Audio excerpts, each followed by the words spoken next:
started, I'm walking over. Oh man. You ready up? Yeah. How you feeling? Oh, we recording? Yeah, I already hit the button. Oh shit. Yeah, no, you good. Look, shit, this is what we do. We sit back, we look at shit, and we talk. Bet that. How you doing? I won. Really can't complain none. It's funny. You know how I always tell you, I think we met at a pizza party I threw for Beaches. Or not threw for Beaches. Beaches let me throw at his house. You showed up, you cracked jokes, that shit was hilarious. Okay. Then I seen you come to, you came to Terrence's funeral on the repast in Berkeley, RP the homie. And you had the peanuts hat on. But I was like, who is this nigga with energy? Nigga had the peanut head, and I'm big on Charlie Brown. That's like one of my favorite characters. Just the design of him, I fuck with Charlie Brown. So I was like, all right, that's for real. And then I think it was Flognaw, and I went to the Flognaw. Well, I just know Mac DeMarco was performing. Who was the headliner? Who was the headliner? It wasn't the Drake one. I think it was the one after that. But I know Vince had performed on one of the stages, everything, it was fire. But I remember walking and feeling super out of place when I was there. And we talk about this a lot, but I walked in, felt super duper out of place. And then I'm having a terrible weekend. One of the homies been drinking, like constantly. He was binge drinking at a point, so he was just drunk the whole weekend. Enjoying himself. Yeah, but nah, cause he had just learned who 03 Grudo was, and so he had heard, if these walls could spit bars, all these songs be this, and he like that. In him meant something, like that shit spoke to his spirit. But he had like this overcompulsive disorder because he just kept listening to it. He fell asleep. Now you got me thinking the name of it. I never fold ever bit. Whatever the fuck it was. I'm listening to that when I get back in the car. Whatever it was, he was listening to it, and I was just like, I'm having a terrible weekend. And then I see you in VIP. I was like, what's up? What you doing? Who you here with? And you was like, I'm nigga. With you, nigga. I was like, I said, what? And he was like, oh, I came by myself. And I remember being so puzzled by that.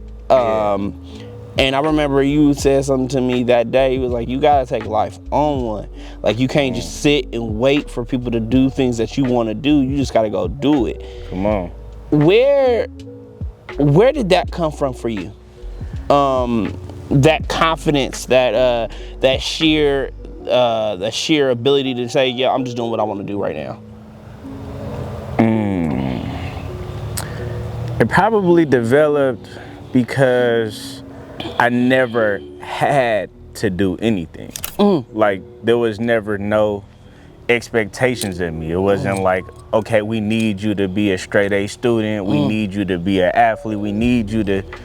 I was always given the freedom to kind of just do whatever I wanted to do. So with that much freedom, you just develop into what it is you like and what you want to be. Right, because I mean, I remember, that is crazy. So you had more autonomy when you were younger, and how did that? Oh yeah, definitely that. Like, really? I've been a free kid my whole existence. You know what I'm saying? And plus it was like super spoiled. I got both parents, mom, hardworking women, my dad.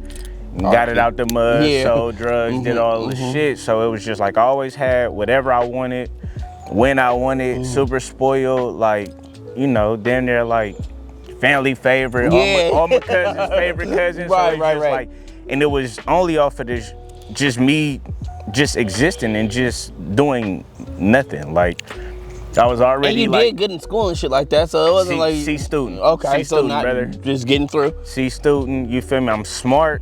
I passed my SATs first time around, passed the exit exam first time around, but C student, I don't do homework, bro. I'm not opening that backpack when I get home. I'm not doing that. I always felt like that was the stupidest shit in the world when you get homework. Like, I'm at school all day. I'm not going home and doing more school. Right, bro. like, but I understand, like, so yeah, it wasn't that I was as super studious or nothing like that, but definitely you did smart. well. Yeah, you did hell well. yeah. And I mean, that's funny you said the homework shit. You know, I work with kids, and I be like, teachers be haters because they be like, yo, I got to grade shit at home later at night. You gonna do some homework when you get home too. That's some hater shit. Damn, they're never even touching that backpack once it make it to the house. You know what? Interesting. I don't remember from high school. I don't remember really sitting down to do homework ever. Yeah. Like I don't remember opening my backpack saying, okay, I'm gonna sit here and buzz it. In middle school, yeah, I would come home, I would try, or I look at it, scribble, and then call it a day. But when I got in high school, oh hell no! I was like, nah.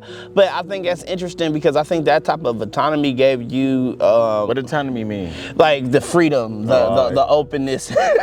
Making sure.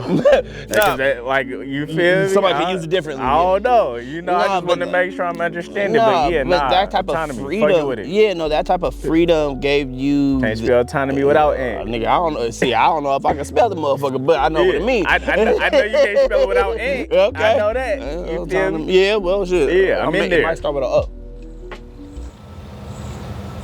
Either way, I